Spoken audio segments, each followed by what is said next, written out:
আজিন্দাদুল্লাহ মহাজার মক্কির কাছে আল্লাহর এক বান্দা মুরিদ হইতে গেছে। বাবা চোখের পানি ছেড়ে দিয়ে আমি এখন আল্লাহর কাছে, তুমি ওই লোকটার মতো, ওই মদখোরের মতো তুমিও আল্লাহর কাছে চাইবা বাজার।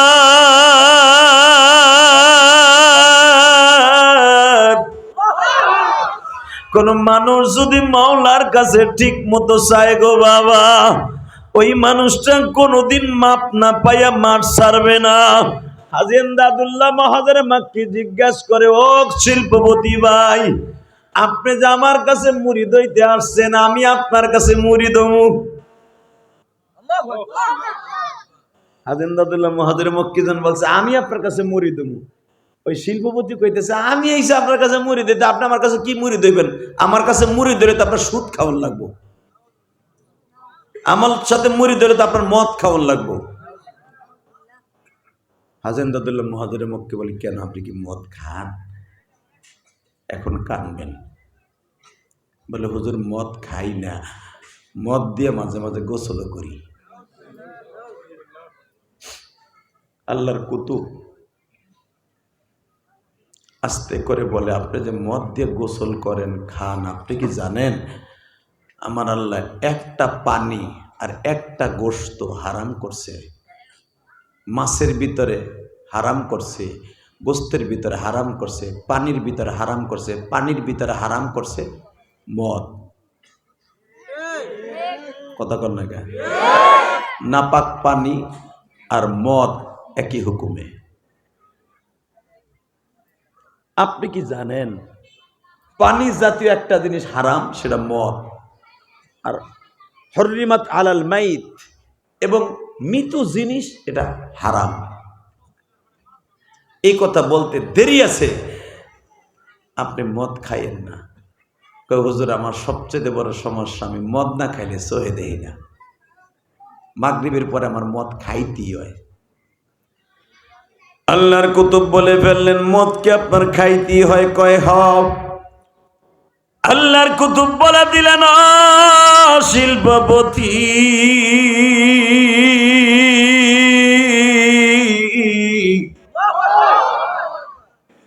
মদ পিও মেরে সামনে না পিও। মদ খাবেন, আমি আপনারে না করব না, কিন্তু আমি যদি আপনার সামনে দাঁড়ায় থাকি খাবেন না। এই শিল্পপতি বাজার বাসায় গেছে, বিবিরে বলে, মদের বোতলটা ফ্রিজ থেকে বাইর কর। তদনীতিন কালে তোর ফ্রিজ ছিল না বাবা, পাথর দিয়া বরফ দিয়া বাবা পাতিলার মধ্যে রাইখা দিত, এটারই বলতো ফ্রিজ। আল্লাহর কুতুব যে বইলা দিছে, মদ খাইও মেরে সামনে না খাইও।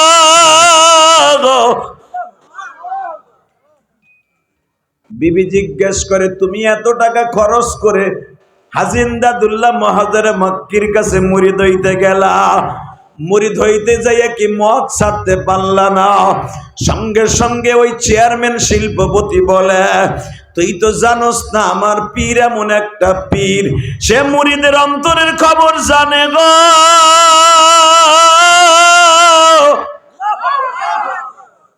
সে মনের খবর যাই না সুবিধা মোতাবেক বইলা দিছে, মদ পিও মেরে সামনে না পিও, আমার সামনে খায়ও না, সাইও খায়ও আমার সামনে খায়ও না। পীর তো এখন আমার সামনে নাই, খাইলে অসুবিধা নাই। বাজান দেখবেন অনেক মদখোরের বিবি কিন্তু রাবেয়া বসরির মতো, ঠিক না বেঠিক? ও বাজান, অনেক সুদখোরের বিবি কিন্তু দেখা যায় নেককারিনী, অনেক বিড়িখোরের বিবি কিন্তু নেককারিনী। বিবি এইটা পছন্দ করে না। আবার অনেক বিবি আছে বাবা, স্বামী পাপের কাজ পছন্দ করে না, বিবি ওইটা পছন্দ করে। আছে না নাই? দোহারে কিন্তু সব কোয়ালিটির মহিলা আছে। যাগো স্বামী বিদেশ যায়, আল্লাহ, তবে সব মহিলা না, আলহামদুলিল্লাহ বলেন। কিছু কিছু মা আছে অনেক ভালো, ঠিক না বেটি? স্বামী বাহিরে থাকলেও কোরআন শরীফ পড়ে, তাহাজ্জুদ পড়ে, স্বামীর জন্য কেঁদে কেঁদে যায় নামাজ ভিজায়। আছে না বাবা? আবার অনেক মা বোনরা আছে, দেওরের মোটর সাইকেলে মৈঠন ঘাট যায় নাকি? মৈঠন মইনট মইনট মইনট যায় না? যায়। মাশাআল্লাহ, তাতে ভালো। এই মুসলমানের পোলা, অনেক শ্বশুর শাশুড়ি আছে চোখ দিয়ে দেখেও প্রতিবাদ করে না। করবো কেমনে? ওই বউ তো পোলার টাকা দিব না, ওই ডরে কিছু কয়ও না, ঠিক না? কিন্তু মারে, আমি আপনার দুইটা পাও ধরে বলি যে আমি আপনার ভাইয়ের মতো, আমি আপনার ছেলের মতো, আমি আপনার বড় ভাইয়ের মতো, ছোট ভাইয়ের মতো। স্বামীর টাকা বাজে কোনো জায়গায় খরচ করেন না। এই কোরআন হাতে নিয়ে বলে গেলাম, স্বামীর প্রবাসীদের কষ্টের টাকা যদি কেউ খারাপ রাস্তা খরচ করে, ওই মহিলার কিয়ামতের মাঠে আল্লাহর কাছে জবাব দিতে হবে। কথা বলেন না কেন? কষ্ট হইতেছে, ঘুম আসতেছে, ওই লোকটা কেবল ঘুমানো স্টার্ট দিচ্ছে, চিন্তা করে হুজুর সারা রাত বললো গেঞ্জাম হয়েছে তো, রাত্রে কালকে ঘুমাতেরই নেই, এখন আর কেউ ডিস্টার্ব করে না, এখন ঘুমাইতেছি, বাসায় গেলেই তো আবার বহু গুতাগুতি করবো, এখন একটু ঘুমাই। এই নিয়ত থাকলে বাইতে যে আপনি ঘুমান গা, নয় মসজিদের বারান্দায় যে ঘুমান গা। শুধু একটা কথা বলবেন, স্বামীর কষ্টের টাকাগুলো যেই মহিলা হালাল ভাবে ঠিক মতো আদায় করবে, কিয়ামতের মাঠে মা আসিয়ার সাথে জান্নাতে যাবে। আরো জোরে কান, টাকা নেই দিকে।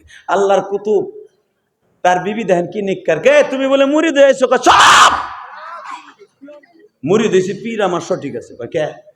হে আমার অন্তরে খবর জানে, হে কইছে মদ পিও, মেরে সামনে না পিও, বছরে যাবো হের মাহফিলে 2 বার, হের সামনে খামো না। অনেক লোক আল্লাহর ওলি আছে না? সরমনের অনেক মুরিদ আছে বাবা, সরমনের বন্ধ করেন না। কি লিয়ে জানেন?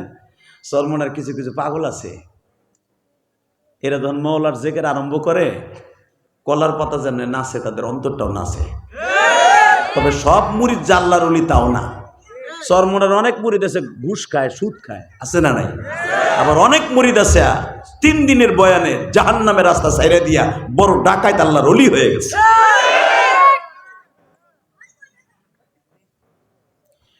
বাজানরে যখন বলে দিয়েছে তুমি না মুরিদ হয়ে আসছো, কেমনে মদের বোতল আবার হাতে নিলা? ওই চেয়ারম্যান বলতেছে মদখোর, বলতেছে পীর আমারে বলছে মদ খাইতে। এই কথা বলতে দেরি আছে, বিবি দরজার কাছে দাঁড়ায় বলে, মালিক বিচার তোমার আদালতে। আমি জানি হান্দি হাজিন দাদুল্লাহ মাহাদারে মাক্কি রসুলের বংশের মানুষ, যে হিজরাত করে এই দেশে আসছে দাওয়াত ও তাবলীগের কাজ করতে। ও মালিক, এই ভারতবর্ষে তার উপরে এত বড় তোহমাত লাগাইল। তুমি দেখো কথাটা আল্লাহর কলিজা লেগে গেছে। মারহাবা বলেন। যখন মদের বোতল হাতে নিয়ে গিলাসে ঢালছে, তাইলে কেবল পান করবে, দেখে মদের গিলাসের মধ্যে হাজিন দাদুল্লাহ মহাজির মক্কি দাঁড়ায় রয়েছে। মাইকের আওয়াজ বাড়াও না ভাই, একটু গলাটা ব্যথা হয়ে গেল। তোমার মাইক খারাপ, আমি কম না, বাড়াও, একটু বাড়াও, আর একটু বাড়াও, আমি বলা পর্যন্ত বাড়াও তো। এই বন্ধুরা আচ্ছা রাও, বাম হাতটা ওই পিছনে না, তাও এই বলে থাও। আলহামদুলিল্লাহ বলেন। শুধু এখন দিলটা নরম করবেন। কে কইছে আপনার গুনাহ মাফ হইব না? আমি গ্যারান্টি দিলাম আপনার গুনাহ মাফ হইব। আপনি শোনেন নাই? এই যে মুফতি কামাল কাসেমি বলেছিলেন, কামাল উদ্দিন কাসেমি, যে একজনে 101টা খুন করার পরে তার রাস্তা মাইপা আল্লাহ মাফ করে দিছে। আল্লাহু আকবার বলতে পারলেন না? হে মুসলমানের পোলা, তাহাকে যদি মাফ করতে রে, তারা তো বনি ইসরাইলের মানুষ ছিল, আর তুমি আর আমি এমন একজন নবীর উম্মত। এই মানুষটা যদি মসজিদে বইয়ে কিচ্ছু না পড়ে, উম্মতে মুহাম্মাদি, খালি চুপ করে তসবিটা হাতে নিয়ে বইয়াও থাকে, গাছের পাতা লড়তাছে, খালি এইটুক দেখে আর মওলার কুদরত মনে মনে ভাবে, তাতেও তার সেকেন্ডে সেকেন্ডে হাজার হাজার গুনাহ মাফ হয়ে যাবে। বনি ইসরাইলের উম্মত গুলো একটা সওয়াব করলে একটা পাইতো, আর আমরা যদি একটা করি বেগয়রে হিসাব পাবো।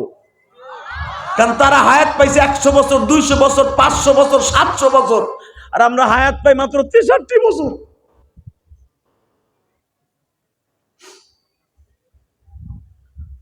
এই লস খাইয়েন না। এই মজমার ভিতরে একবার সুবহানাল্লাহ বলবেন। আল্লামা জাকারিয়া সাহেব বলেন, তার নাম তার বাবার নাম সহ জান্নাতের ভিতর ওই মহিলা পুরুষের জন্য আল্লাহ একটা সুবহানাল্লাহর গাছ লাগাই দিবেন। এবং যাদের জিহ্বা তরুতাজা থাকবে সুবহানাল্লাহ আলহামদুলিল্লাহর দ্বারা, ওই লোকটা মরার সময় এমনকি ঘুমায়া থাকলেও আল্লাহ তার জিহ্বা বন্ধ রাখে না, ঘুমের ভিতরেও জিকির করতে থাকে। আমি মাঝে মাঝে বলি বাংলাদেশে এমন এমন পীরা ছিল বাবা, বন্ড না, যারা ঘুমায়া থাকলেও জিহ্বাটা ঘুমাইতো না। কথা কন না কেন? আহমদ শফি সাহেবের খাদেমের নিজের মুখে আমি শুনছি, জুনায়েদ বাবুনাগুরির খাদেমের নিজের মুখে শুনছি, বানানো কথা আমি বলি না। ভাই আমার একদিন বলতেছে যে হাতি ভাই, এখন তো আল্লাহর কুতুবরা চলে গেছে, তারা আমাদের না করছিলেন এই জন্য বলি নাই। জীবদ্দশায় দেখতাম জুনায়েদ বাবুনাগুরি হাদিসের 10 থেকে উঠে যেয়া একটু কাইত হয়ে বালিশটা মাথায় দিয়ে শুইতো, সে ঘুমের ভিতরে কলকালা রসুল্লাহ বলে ওই হাদিস পড়াইতো। শাইখুল ইসলাম আহমদ শফি সাহেব আল্লাহর কুতুব তো লাস্টে একবার কাইতে পড়ে থাকতেন, ওই হুইল চেয়ারের ভিতরে কোরআন শরীফ পড়তেন। আল্লাহকে আমরা ডাক দিলে দেখতাম নাক টানতাছে, হুজুর ঘুমায় গেছে। এমন ওষুধ খাইতেন যে হুজুর 24 ঘন্টা ঘুম থাকতো, হার হালাতে ঘুম, গাড়িতে বসলে ঘুম, চেয়ারে বসলে ঘুম, ক্লাসে বসলে ঘুম, কিন্তু হুজুর ঘুম দেখতাম কিন্তু অন্তরটা খোলা পাইতাম। আমরা দেখতাম হুজুর ঘুম অবস্থায় জিকির করতেছে আল্লাহ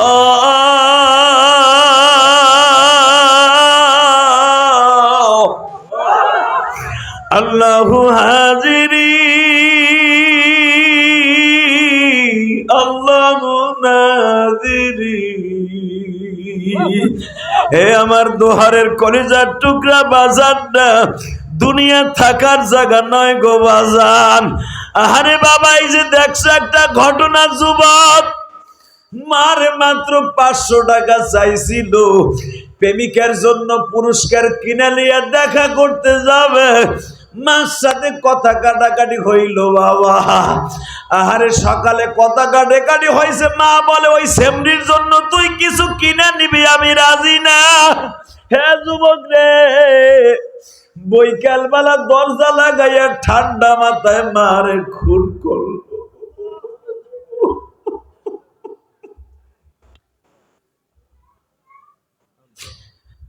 মার বুকের উপরে বইয়া গলা টিপা হত্যা করল রে যুবক,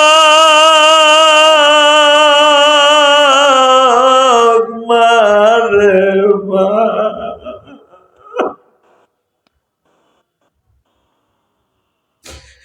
দেখ কত বড় জানোয়ার একটা মহিলা, প্রেম মাইনা নাই বিদায়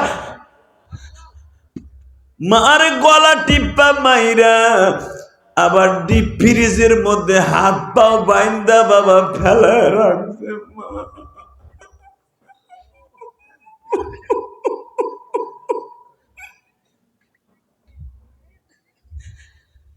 হালাকি এই ছেলেটারে মা দুনিয়ার মুখ দেখাইতে যাইয়া ওই দুঃখিনী মা ঠিক মতো 1 গ্লাস পানিও পেট ভরে খাইতে পারে নাই রে। মা পানি খাইলে 7 মাস 8 মাস গর্ভের বয়স অবস্থায় বাজান ঘন ঘন মা বাথরুমে প্রস্রাবখানায় যেতে হবে, এই জন্য ঠিক মতো মা পানিও পেটটা ভরে খায় নাই। বাবাই দামি দামি খাবার কিনা দিছে, মা খায় নাই। পেটটা উঁচা হইলেই তুমি আর আমি লাথি মাইরা দিছি। আর এই ছেলেটারে দুনিয়ার মুখ দেখাইতে যাইয়া হয়তো আর মা কত কলস রক্ত জমিনে ফেলছে রে মা রে মা।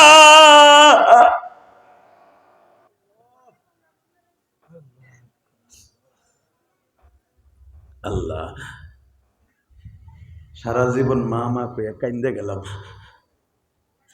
আর কোন জায়গায় পরানটা রাইখা মায়েরে নিজের হাতে মাইরা হাত পা বাইন্দা ফুটবলের মতো গোল কইরা একটা ফার্মের মুগির মতো বাইন্দা সাইন্দা ডিপ ফ্রিজের মধ্যে একটা মানুষ ধরে রে বাবা। সে যত ছোট সাইজেরই হোক, ডিপ ফ্রিজ আর কতটুক সাইজ বাবা, এটার মধ্যে হাত পা বাইন্দা ফুটবলের মতো গোল কইরা মায়েরে ফুটবলের মতো গোল কইরা ডিপ ফ্রিজে ধুইয়া দিছে তালা মাইরা। আবার এই বদমাইশ জাহান্নামে কি কয় জানো? আমার মায়েরে পাই না, ডাকাইতরা আমার মায়েরে মাইরে কই জানে গোপন করে ধুইছে। দেহ আল্লাহ কি পারে, গজবে ধরলে কেমনে ধরে। ও নিজেই আবার ডিপ ফ্রিজ খুলছে, আবার ও নিজের চাকু দিয়া এক একটা করে আলমারিতে কোপ দিছে, কিছু কিছু গিলাস ভাঙছে বাইরে, যেন বুঝে যে ডাকাইতে আমার মায়েরে মারছে। আরে ভাই, বাংলাদেশের প্রশাসন আজ থেকে 30 বছর আগের প্রশাসন না, প্রশাসন এখন এতই তৎপর, তারা চেহারার দিকে তাকাইলে বলতে পারে। বর্তমান র্যাব, কিছু কিছু র্যাব আছে, আর্মি বাইরে আছে, কিছু কিছু ডিজিএফআই আছে, গোয়েন্দা বিভাগ আছে, চেহারা দেখে বলে দিতে পারে কে কি করছে না করছে। 30 বছর আগের ওই ঘুষ খাওয়া ডাকাইতে এখন আর নাই। কথা কন না কেন? আর চেহারার দিক তাকাই বলে লাইছে যে তুই মারছো, তোর কথার ভাবি বুঝতেছি তুই মারছো। সিসি ক্যামেরা ফুটেজ ধরা খেয়ে গেছে।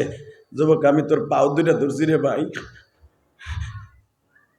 যে ছেলেটা মায়ের এইভাবে মারলো, হারে মহিলার যখন গলা চিপা মারছে, মনে মনে কি কইছে রে? অবশ্যই মার মনে বলছে, বাবা তুই আমারে মাইরে ফেলতে চাইতেছস, মাইরে ফেলাইতেছস। আমি যদি তোরে 1 মাস বয়সে গলা চিপা মাইরে লাইতাম, তুই দুধের জন্য কত কানসর, কত ডিস্টার্ব করছ। আমি মায়েরে রাতকে রাত ঘুমাইতে দেস নাই।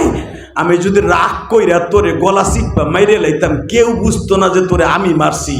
আরে আমি তোরে না মাইরা দুনিয়ার মুখ দেখাই, আজকে তুই আমারে মাইরে ফেললি।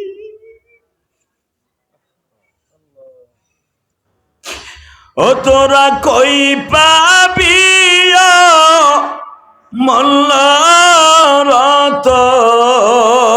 মল্লারতন, আমার মায়ের মাতান রে নাই দরদি।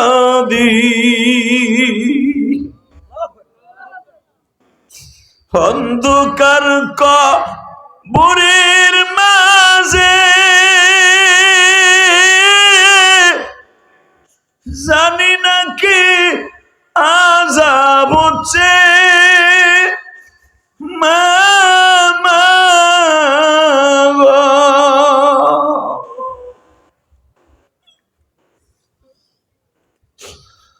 হোসে মাফ করে দাও দয়াল আল্লাহ,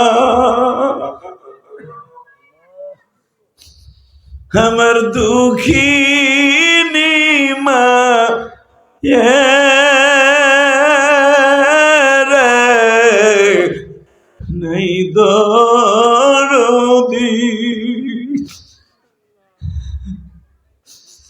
ভিজা জাগায় মায়া শুয়া, শুকনা জাগায় আমায় রেখে মা।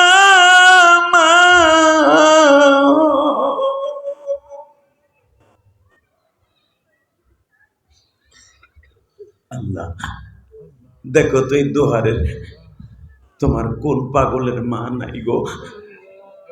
আগে যখন বাজার থেকে, বিদেশ থেকে, মাদ্রাসা থেকে আসতাম, মা জানালা দরজাটা রাত 12টার সময় খুলে দিয়ে বলতো, বাবা আসছোস। মা এক বদনি পানি দিত, মার হাতের পানি দিয়ে পাও ধুইতাম। মা বুকের মধ্যে নিয়ে কত আদর করতো গো। আল্লাহ দেখো তো ওই মা যাদের অন্ধকার কবরে ঘুমিয়ে আছে, তার মায়ের কবরটা জান্নাতের বাগান বানায় দাও। আল্লাহ যারা মাকে মাইরে ফেলায়, এগো বিচার তোমার আদালত দিলাম গো আল্লাহ।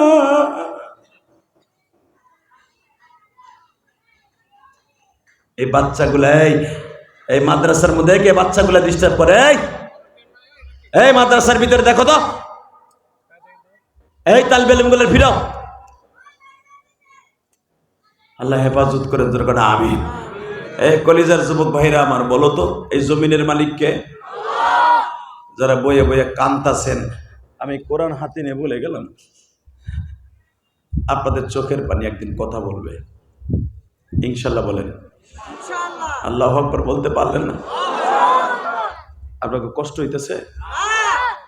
আর মাত্র 10টা মিনিট আমার দিক চাইয়ে থাকেন। কে কইছে আপনার গুনাহ মাফ হইব না? কে কইছে মাফ হইব না?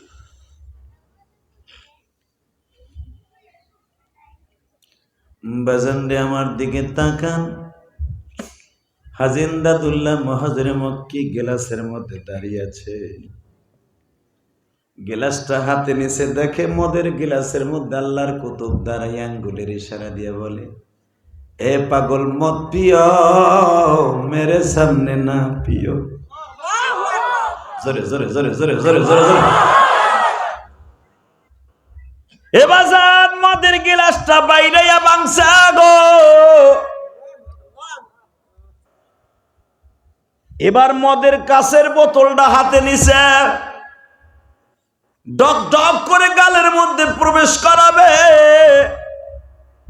মদের বোতলের মধ্যে থেকে হাজী ইমদাদুল্লাহ মুহাজিরে মক্কি কথা কয়। হাজী ইমদাদুল্লাহ মুহাজিরে মক্কির লেখা বইয়ের মধ্যে তার একজন শাগরিদ লেখছে, দেখবেন উর্দুতে লেখা, মদ পিও মেরে সামনে না পিও। মদের বোতলটা বাইরে ভাঙলো গো বাবা। বাংলাদেশে এমন এমন জিন্দা ওলি ছিল, ঘুমাইয়া থাকলো, বাথরুমে গেল জিব্বা ঘুমাইতো না বাবা। হাফিজ হুজুর রহমাতুল্লাহ আলাইহি বাথরুমের মধ্যে ঢুকছে, বাথরুম থেকে বের হওয়ার পরে দেখে আল্লাহর কুতুবের জিব্বা দিয়া বাবা গড়ায় গড়ায় রক্ত বলে। খাদেম জিজ্ঞেস করলেন, হযরত কি হয়েছে আপনার? জিব্বা কি ফাইটে গেছে না ঠোঁট পারছে? না রে বাবা, বাথরুমে তো মাওলার জিকির করা যায় না, কিন্তু আমার জিব্বা মানা শোনে নাই। জিব্বাটা 24 ঘন্টা জিকির করতে করতে বড় বেতারা হয়ে গেছে। বাথরুমের ভিতরে জিকির করতে চায়, বাথরুমের ভিতরে তো মাওলার জিকির করা যায় না গো। আমি জিব্বায় দাঁত দিয়া এমন জোরে চাপ দিছি, এই চাপের কারণে জিব্বা কাইটা রক্ত ঝরতেছে, না কোনো কিছু নয় রে বাবা। বাবা এটা জিব্বায় কথা শুনা, জিব্বা থামাইতে যে দাঁত দিয়া কামড়াইয়া ফিরাইছি। ও আমার কলিজার টুকরা দাড়ি ভাগা বাজানরা, আর দুনিয়ায় কয়দিন বাঁচবা বাবা? এই জিব্বা যদি আমার মাওলার জিকির দিয়া ঠিক মতো রাখা যায় গো, আজরাইল যখন তোমার চোখের সামনে আসবে বাবা, আজরাইল তোমার চোখের সামনে আসতে দেখবা বিনা দ্বিধায় মাওলার জিকির করতেছে, জিকির করতেছে। আর আমার আল্লাহর জিকির করনেওয়ালা কোনোদিন জাহান্নামের আগুনে জ্বলতে পারে না গো বাবা। হাজী ইমদাদুল্লাহ মুহাজিরে মক্কি যখন বলতাছে মদ পিও মেরে সামনে না পিও, বোতলটা পিটাইয়া বানছে। বিবিরে বলে, বিবিরে পাঞ্জাবিটা দে, পাগড়িটা দে, আমি আমার শায়েখের দরজায় যাই।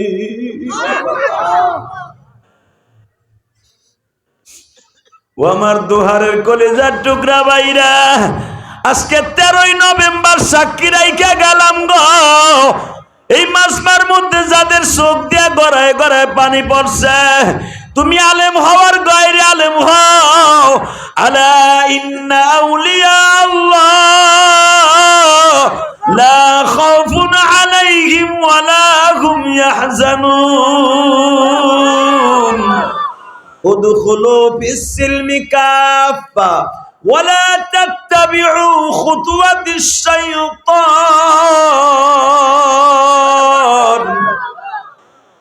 ইন্নাহু লাকুম আদুব্বুম মুবিন। বাবা, কিয়ামতের মাঠে তো মাওলার সামনে দাঁড়াইতে হবে, কিয়ামতের মাঠে আল্লাহর সামনে দাঁড়াইতে হইব। যদি মাওলার ভয় কোনো একটা দিন চোখ দিয়ে পানি পড়ছে, আল্লাহ শয়তানের দোকায় সারা বছর খারাপ কাজ করছি, কিন্তু মাদ্রাসায় সাহাবায় বইয়া, সানিন আশরাফ দোহারির মাদ্রাসার দাওয়াতে বইয়া যে হাদিস আবারটা গুনাহগারের মুখের কথা শুনে চোখ দিয়ে কেন যেন মুছড়ে দুমড়ে মুছড়ে পানি আসছিল। আল্লাহ কেন যেন মনটা বলছিল, তুমি বুঝি আজকে মাফ করে দিবা। বড় আশা করে চোখ দিয়ে পানি ফেলছিলাম, মত করে যদি ভালো করে দিতে পারো, আমারে পারো না। যদি এই নিয়ত করে বসেন নাই, কোরআন হাতে নিয়ে বললাম, আপনি বাড়ি যাওয়ার আগে আল্লাহ আপনারে ইউবাদদিরুল্লাহু সাইয়্যাতিহিম হাসানা, আপনার জীবনের গুনাহগুলা মাফ করবে তো করবে, গুনার জায়গাটা আল্লাহ নেকের দ্বারা ভরপুর করে দিয়া আপনারে ফ্রেশ বানাইয়া বাসায় পৌঁছাই দিবে। ফ্রেশ হওয়ার নিয়াত কইরা হাত দুইটা আসমানের দিকে দিয়ে যারা দাঁড়ায় আছো, বসে আছো, হাত দুটো আসমানের দিকে দিয়ে আল্লাহকে জোরে একটা ডাক দিতে ভাই, ডাক দে, ডাক দেন, ডাক দেন। আল্লাহ বলে জোরে একটা ডাক দাও, ডাক দে ভাই, ডাক দে, ডাক দে, ডাক দে, ডাক দে, ডাক দে, ডাক দে, ডাক দে। পাগল হয়ে আসা আল্লাহরে ডাকতে ডাকতে পাগল হয়ে আসা, পাগলের মতো দৃশ্য কর, পাগলের মতো দৃশ্য কর। নিজের হাতে বান্দা তুমি বানায়া কেমনে দিবা মাফ না করে তারা। আল্লাহ রাতের অন্ধকারে গুনাহ করছি কেউ জানে না। আল্লাহ বন্ধু মহলে একসাথে বসিয়া গুনাহ করছি, তুমি ছাড়া ওই বন্ধু ছাড়া কেউ জানে না। বাথরুমের মধ্যে বসিয়া গুনাহ করছি কেউ জানে না।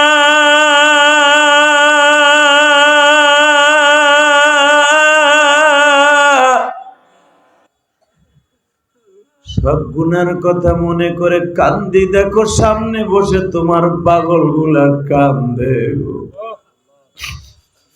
তোমার পাগল গুলা তোমার ভয়ে কান্দে।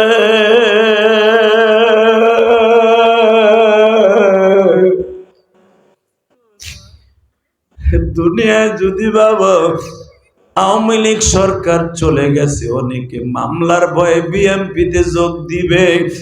আওয়ামী লীগ সরকার ক্ষমতায় ছিল, অধিকাংশ জামাতে ইসলাম সবাই বাবা বিএনপির অনেকে আওয়ামী লীগে যোগ দিয়েছিল মামলার থেকে হামলার থেকে বাঁচার জন্য। মাওলা তোমার কাছে, আমার তো আর একজন আল্লাহ নাই, আমি দল চেঞ্জ করে ওই আল্লাহর কাছে যাব।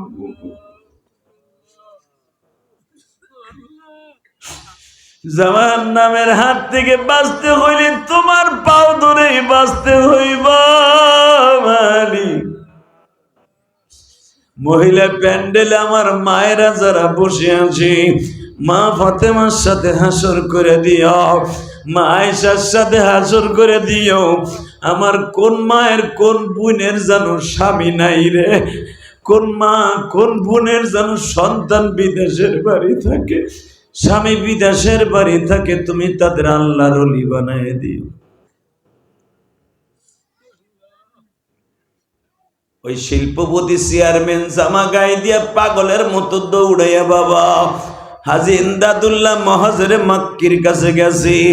এ দোহারের বাইরা কোন চিল্লাবার কানবা, যাইয়া দেখে হাজী ইমদাদুল্লাহ মহাজরে মক্কি এখনো রোজা। সাহেব সাহেব, আপনি আমার মদের বোতলে কোন সময় গেলেন? বাবা তোরে আমি সবক দিলাম, মদ পিও, মেরে সামনে না পিও। তুই না কইছিলি এই গুনাহটা তোর কাছে খুব ভালো লাগে। হাজী ইমদাদুল্লাহ মহাজরে মক্কির মুরিদ হওয়ার পরে তুই মদ খাবি, আমি এটা কেমনে মাইরে নিব?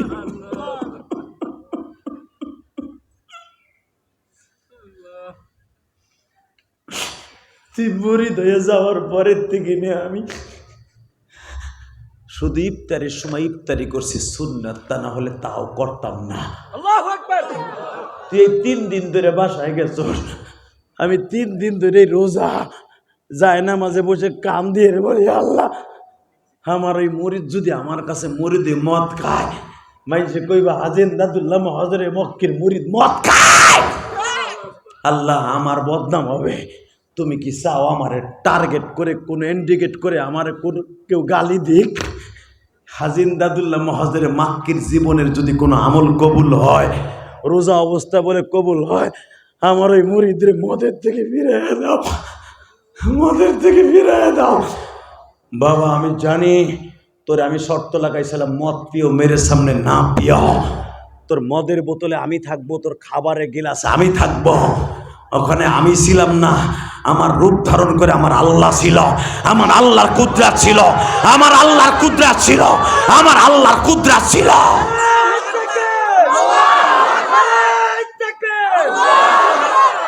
বাবা ওখানে আমার আল্লাহ কুদরত ছিল। তোর মনে নাই? তুই হাদিস জানস, হযরত ওমরের জামানায় ইয়া সারিয়াতুল জাবাল, ওমর মদিনায় যেখানে 1200 কিলোমিটার দূর থেকে ওমর বলতেছে, এ সারিয়া, পাহাড়ের পদদেশে যা, ওখানে শত্রু সেনারা ঘাঁটি গাড়তাছে। হযরত ওমর এখানে বসে যদি দেখতে পারে, 1200 কিলোমিটার দূরের থেকে ওমরের চোখের পাওয়ার যদি যাইতে পারে, ওমরও আমার আল্লাহর বানানো দেয়া চোখ, হাজী ইমদাদুল্লাহ মহাজের মাক্কির বানানো চোখ।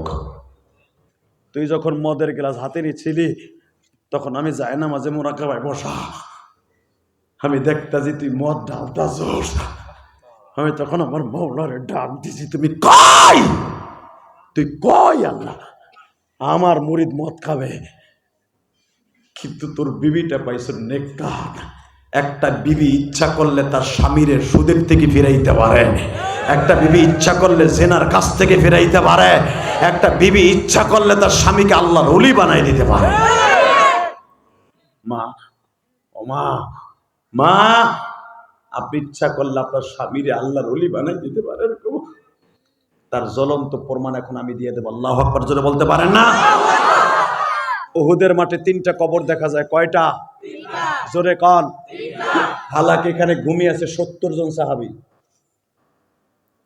70 থেকে 71 জন সাহাবী ওখানে ঘুমানো। তার ভিতরে 3টা কবরের চিহ্ন রেখে দিয়েছে সৌদি গভর্নমেন্ট। কেন জানেন?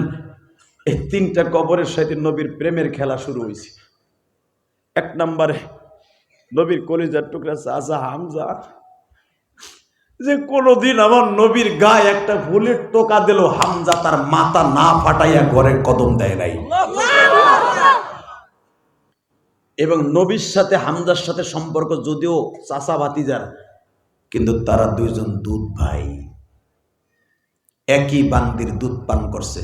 আল্লাহু আকবার বলতে পারেন? আবুল আহাবের বান্দি সোয়াইবা যুবতী বয়সে হামজারে দুধ খাওয়াইছে,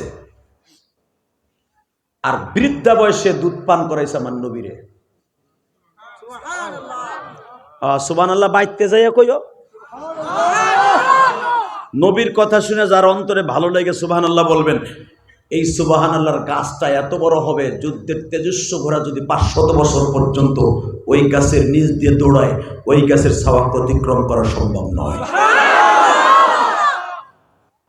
জীবনে তো চলেই যাব, আর আসবো কয়দিন, দুনিয়া বাঁচবো জানি না। তবে কথাগুলো ইতিহাস হয়ে থাকবে এই মিডিয়ার দ্বারা। যারা সুবহানাল্লাহ যত বেশি গাছ লাগাবেন জান্নাতের ভিতরে, আপনার গাছের নিচে কিয়ামতের মাঠে আপনিই বসবেন। আপনার গাছের নিচে আমি আর বসবো না, আপনিই বসবেন, আপনার মা বসবে, আপনার বাপ বসবে, আপনার স্বামী বসবে। আল্লাহু আকবার বলেন তো দেখি।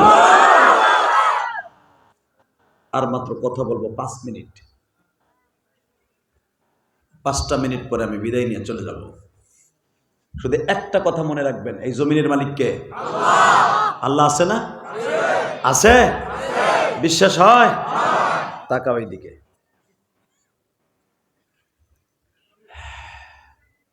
আমার বিশ্ব নবী যুদ্ধ করছে সবাই নবীর জন্য। 3টা কবরের চিহ্ন কেন রেখে দিছে? এই হামজা আমার নবীর দুধ ভাই ছিল। হামজার লাশ যখন আমার নবীর সামনে আসছে গো, চোখ দুটা নাই, হেন্দায় আঙ্গুল দিয়ে খুইসা উঠাই লয়ে গেছে, বাপের প্রতিশোধ নিছে। এই বুকটার এইখান থেকে এই পর্যন্ত ফাটছে, তলপেট পর্যন্ত এইভাবে চেগাইয়া, গরু জবাই দিয়ে যেরকম নারী বুড়ি বাইর করে রেখে চেগায় না বাবা, এরকম ফাইরা বুকটারে সেরাই থুইয়া কলিজা গুলা ব্যাগের মধ্যে লয়ে গেছে।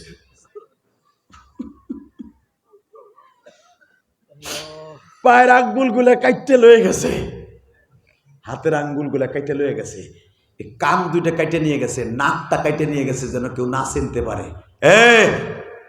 সবচেয়ে কষ্টের বিষয়, হামজার পুরুষ লিঙ্গটাও কাইটে লয়ে গেছে। নবীর কোন সাহাবী এইভাবে বিভৎসভাবে কাউকে শহীদ করা হয় নাই।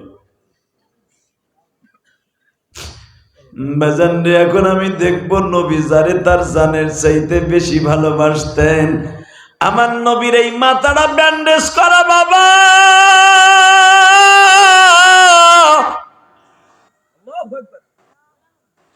এই মুখটা তুলা দিয়ে ব্যান্ডেজ করা, কারণ নবীর দুইটা দাঁত ভেঙে গেছে। লোহার হেলমেটের দুইটা রড ভাঙ্গিয়ে খান দিয়ে ডুইকাই হান দিয়ে বাইর হয়ে গেছে।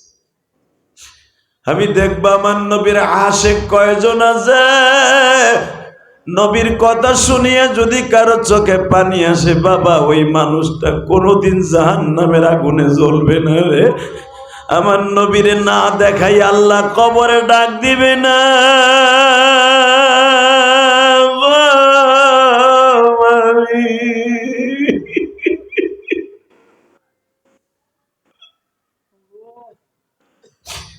হামজা হয়তো আমার নবীর দেখা জীবন দিছে। বাজান শাহাদাতে হামজা আপনারা দেখবেন উলামায়ে কেরাম খেলাফাতে রাশিদার মধ্যে ছোট্ট টিকের মধ্যে দেখবেন হামজাকে যখন বাবা প্রথম মাথার দিক থেকে আঘাত করা হয়, বুট হইয়া রুমা পাহাড়ের পিছনে গড়াইয়া পড়িয়া যায়।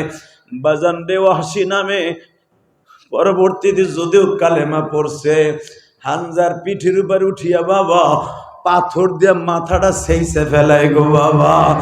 হামজার উঠতে পারে নাই রে।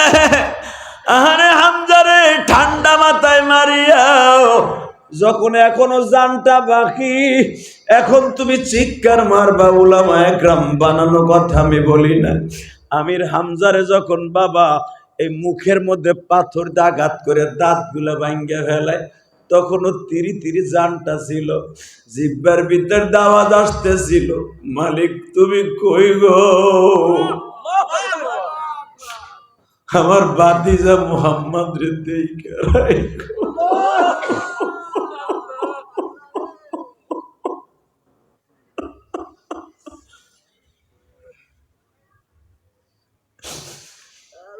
বদরের যুদ্ধে আমি হামজা প্রথম ছিলাম যুদ্ধের সেনাপতি,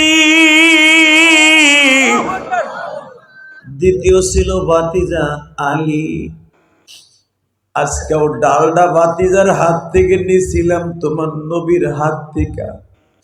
বড় আশা করে বিজয় ভেসে যাইতে চাইছিলাম, কিন্তু চারিদিক থেকে সৈন্য সেনারা আমার এইভাবে আক্রমণ করে ফেলায় দিবে বুঝতে পারি নাই। আমার কানে খবর আসলো আমার নবীর দাঁত ভাঙ্গা গেছে রে। দাঁত ভাঙ্গার খবর শুনি আমি হামজা পাগল হয়ে গেছিলাম ভাতিজারে এক নজর দেখার লাগে। কিন্তু আমি কি জানতাম ভাতিজারে দেখার আগে তুমি মাওলার সাথে আমার দিদার হয়ে যাবে। তুমি আমারে লয়ে যাইতেছো আমার কলিজার ভাতিজার নবীরে দেখে। বাজান এবার একটা আওয়াজ দিয়া কান্দো। হামজাকে বাঁচাবার জন্য রসুলের আর একজন সাহাবী আগায় গেছিল। হামজার মাথাটা যখন থেতলায় দিতেছে, ওই সাহাবী দৌড় দিয়ে হামজার বডির উপরে পড়ে গেছে। আল্লাহর কুতুব তার কিতাবে লেখেন, তারও বাবা বল্লম দিয়া শহীদ করিয়া দেয়। এই দুইজন শহীদ হয়ে গেল বাবা। কে জানো ডেকে ডেকে বলে আলী রে, প্রিয় হাবিব শহীদ, হামজাও শহীদ। আলী বলে আমার বংশের দুইজন শহীদ হইলে আমি আলী বাইসা থেকে লাভ কি? বুখারীতে দেখবেন কিতাবুল মাগাজি, আলী নিজে মায়ের খাইতেছিলেন বাবা, আধা ঘন্টা মায়ের খাইলেন, ৮০টার উপরে বল্লমের আঘাত আলীর গায়ে। হঠাৎ করে কে যেন পিছনের থেকে আওয়াজ দিছে, আলী রে তুমি ভুল ইনফরমেশন শুনছো, আমার নবী বাইসা আছে, হামজা মারা গেছে। আলী বলে ভাই তুই বল আমার নবী কই আছে গো? আলী রুমা পাহাড়ের পিছনে মসজিদে সোহাদা যেটাকে বলা হয়, কাফের আগের থেকে গর্ত খনন করে রাখছিল, ওই গর্তের মধ্যে প্রিয় হাবিবরে আমি নিজে দেখে আইছি। আমি তোরে তালাশ করতে নামতাম না রে আলী। আমি কেন নামছি জানোস টি? নবী শুনে ফেলেছে চাচা শহীদ হয়ে গেছে, আলীও শহীদ হওয়ার উপক্রম হয়ে গেছে। আলী রে, এত সাহাবী থাকতে নবী কাউরে ডাকে না, তোরে ডাকতাছে। আমার আলী কই গো, একটা নজর